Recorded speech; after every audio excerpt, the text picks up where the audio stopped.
The member for Indi. Thank you, Speaker. To the Deputy Prime Minister. The Select Committee on Regional Development and Decentralisation tabled its report, Regions at the Ready, in June this year. It found that we need long-term, flexible strategies that adapt to the individual regions of Australia. The bipartisan support report also recommends the government develop a Regional Australia White Paper. After a year of analysis, 14 public hearings and almost 200 written submissions, there is great interest in the government's response. Can the Deputy Prime Minister provide an update on when we can expect the government's response to this very important report? The Deputy Prime Minister has the call. Thank you, Mr Speaker. And how refreshing it is to have two questions about the economy, about the importance of regional Australia from the crossbench. We don't ever hear any Labor member getting up and asking questions about the economy. They're always delving into those Canberra bubble issues. But, Mr Speaker, we intend to have the government's response finalised by the end of the year. Minister McKenzie and the other place will coordinate the whole-of-government response.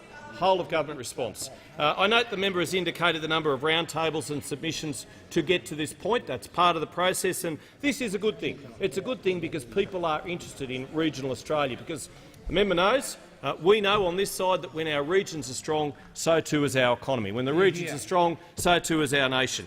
And many people have fed into the process, and it shows that regional people are engaged. They are committed. They are passionate. They are wanting to build a better economy, wanting to build through that a better nation. And thanks to good economic management, we will deliver a surplus budget next April.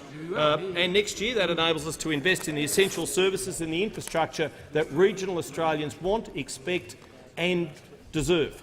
Now, we thank the committee members, including the member for Indi, and I note that the member for Murray also has played an important part in that committee. We thank him for his work, and we thank the members on that committee for their important work in making sure that there is a spotlight on regional Australia, for making sure that all the sorts of things that we talk about in the regional Australian space are recognised, such as decentralisation, and the government believes in and is delivering decentralisation.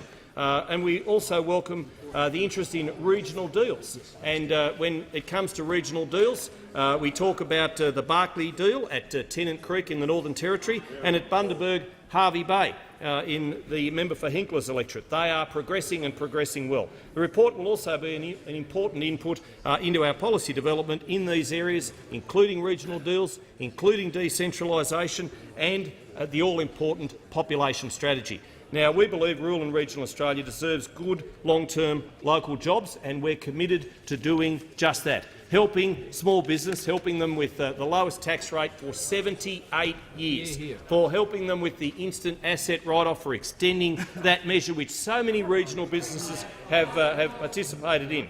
And just last week, talking about decentralisation, we heard how the Minister for Agriculture highlighted the skills of people who want to move to Armidale or Orange through the APVMA, through the Regional Investment Corporation.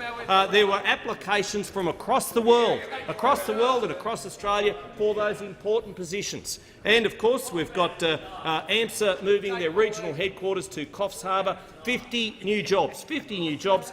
People want to get involved in regional Australia. I know the member for Indi knows how important it is. It's a shame those opposite don't.